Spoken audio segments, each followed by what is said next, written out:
கடைக்கு போகலாமா? கிளம்பியாச்சு. நல்ல வெயில் ஒரு பக்கம் அடித்தாலும் குளிர் சரியான குளிருங்க. நம்ம வெயிட்டிங் ஷெட் ரோடு கொழுந்தெல்லாம் சூப்பராக இருக்குங்க. இடைக்கடா ஒரு மழை பெய்யுது. அதெல்லாமே இந்த தேயிலை செடிக்கு ரொம்பவே ப்ளஸ்ஸு. நம்மளோட மைல் ஸ்பாட். பனி காலத்தில் இப்படி தான் இங்கே வந்து வெயிலும் குளிரும் கலந்த மாதிரி இருக்கும்.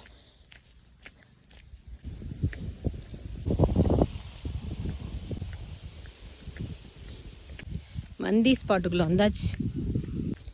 யானை ஸ்பாட்டை தாண்டி வந்தாச்சு. இது மந்தி ஸ்பாட்.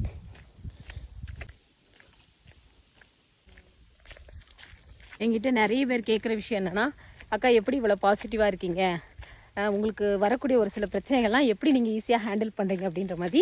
அதுக்கு ஒரு சீக்ரெட் இருக்குது. என்ன தெரியுமா? என் பசங்க தான். எனக்கு என்ன பிரச்சனைனாலும் ஃபஸ்ட்டு நான் ஃபோன் பண்ணுறது எங்கள் பொண்ணுக்கு தான்.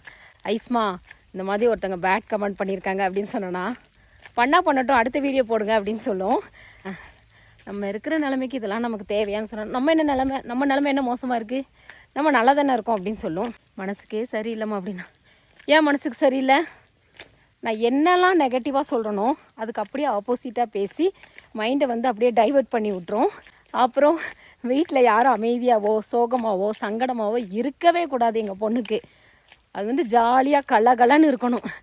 அதனால எனக்கு என்ன பிரச்சனை வந்தாலும் முருகர் எந்த அளவுக்கு துணையோ அதே மாதிரி என் குடும்பம் எனக்கு அந்த அளவுக்கு ஒரு மிகப்பெரிய சப்போர்ட்டு. சோகமாக இருந்தால் வந்து எங்கள் பொண்ணுக்கும் சரி என் பையனுக்கும் சரி பிடிக்காது. எதையுமே நெகட்டிவாக நினைக்கக்கூடாது, பாசிட்டிவாக நினைக்கணும் அப்படின்னு சொல்லி எனக்கு ரொம்ப அட்வைஸ் பண்ணுவாங்க. நம்ம பிள்ளைங்களுக்கு அட்வைஸ் பண்ணுற காலம் போய் நம்ம பிள்ளைங்க நமக்கு அட்வைஸ் பண்ணுற காலம் வந்துருச்சு பார்த்திங்களா? அது நமக்கு எவ்வளோ பெரிய ஒரு பலம். எனக்கெல்லாம் அது மிகப்பெரிய ஒரு நம்பிக்கை.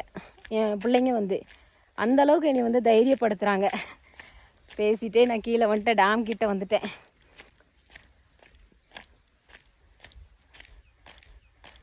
மங்கி ஸ்பாட்டுக்கிட்ட மங்கியை காணுங்க, எங்கே போனாங்கன்னு தெரில. இந்த மரத்து மேலே தான் ஃபுல்லாக மங்கியாக உட்காந்துருக்கும், காணும்.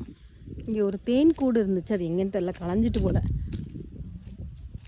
நல்ல பெரிய தேன் கூடு.